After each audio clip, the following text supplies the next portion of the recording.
जी, अस्सलाम वालेकुम। क्या हाल चाल है? ठीक ठाक हैं। उम्मीद है आप लोग खैर खैरियत से होंगे। आज की वीडियो एक्चुअली में जो है वो जर्मनी की करंट पॉलिटिकल सिचुएशन पे है। जैसा कि आपने न्यूज़ में देखा होगा, जर्मनी में 2 डिकेड्स में पहली बार स्नैप इलेक्शंस, अर्ली इलेक्शंस जो हैं वो 2025 में होने जा रहे हैं, जिसमें चांसलर शोल्स जो हैं वो वोट ऑफ कॉन्फिडेंस लेने में नाकाम हुए हैं, फेल हुए हैं, और जिसके बाद ये इलेक्शंस जो हैं वो फरवरी में अनाउंस हुए हैं। और ये एक्चुअली बजट डिस्प्यूट पे था। जो फिनांस मिनिस्टर थे वो एक्चुअली दूसरी पार्टी से थे, कोलिशन गवर्नमेंट थी, और उसी डिस्प्यूट के बाद ये तनाज़ा खड़ा हुआ। और ये इकोनॉमिक सिचुएशन जो है वो फॉरेनर्स के लिए या इमिग्रेंट्स के लिए किस तरह हो सकती है, ये इलेक्शंस बहुत इंपॉर्टेंट है इमिग्रेंट्स के लिए, क्योंकि ये पार्टी जो है SPD और ग्रीन पार्टी और FDP जो है ये एक्चुअली कोलिशन गवर्नमेंट में थे, और इन्होंने एक लॉ पास किया था इमिग्रेंट्स के लिए अर्ली नेशनैलिटी के लिए। पहले जो था वो कानून के मुताबिक 8 साल अगर आप लीगल जर्मनी में रहते हैं आप नेशनैलिटी के लिए अप्लाई कर सकते थे, लेकिन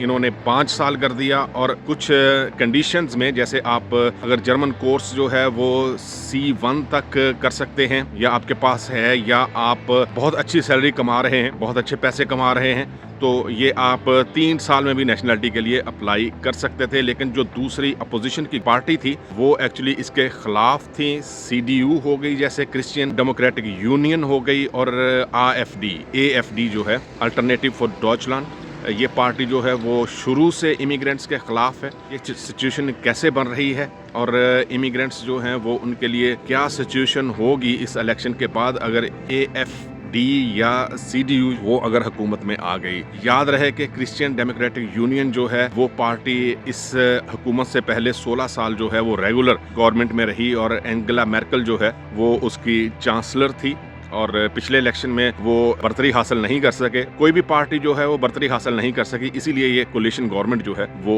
बनी थी, जो इस बजट डिस्प्यूट पे वोट ऑफ कॉन्फिडेंस फेल होने के बाद जो है वो खत्म हो गई, और अब जो है वो अर्ली इलेक्शन जो है वो अनाउंस हो रहे हैं। AFD जो है उसका मौक़िफ़ ये है कि ये कानून जो है वो 8 साल ही रहना चाहिए। CDU का मौक़िफ़ भी यही है। AFD जो है वो बहुत सारी जो रियासतें हैं वहाँ पे बहुत स्ट्रॉन्ग हो रही है, और इस इलेक्शन में भी ये प्रिडिक्ट किया जा रहा है कि AFD जो है वो हो सकता है कि अगर वो गवर्नमेंट में ना भी आए तो वो एक मजबूत अपोजिशन हो सकती है, और जो इमिग्रेंट्स के लिए कोई अच्छी खबर नहीं है। इकोनॉमिक सिचुएशन जो है वो पहले से खराब हो सकती है। आपको पता है पॉलिटिकल अनस्टेबिलिटी जो है वो किसी भी कंट्री के लिए अच्छी नहीं होती, और यही सिचुएशन जो है वो यहाँ पे भी हो सकती है अगर ये हालात इसी तरह के रहे। पहले ही जो है वो जंग की वजह से, यूक्रेन जंग की वजह से बहुत ज्यादा इमिग्रेंट्स यहाँ पे आए हैं, और उसके अलावा रोजमर्रा की चीजें बहुत महंगी हो गई हैं। बिजली के बिल्स, गैस के बिल्स जो हैं वो बहुत ज़्यादा महंगे हुए, लेकिन फिर भी सर्वाइवल कर रहे थे लोग।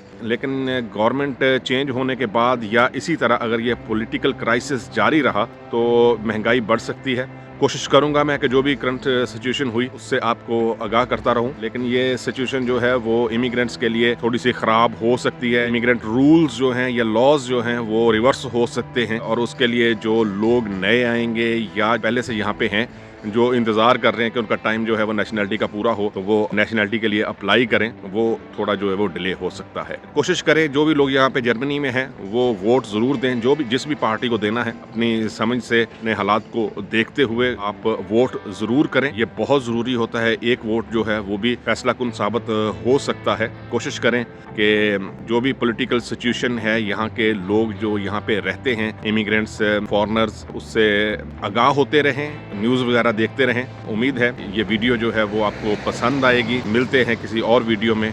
अल्लाह हाफिज़।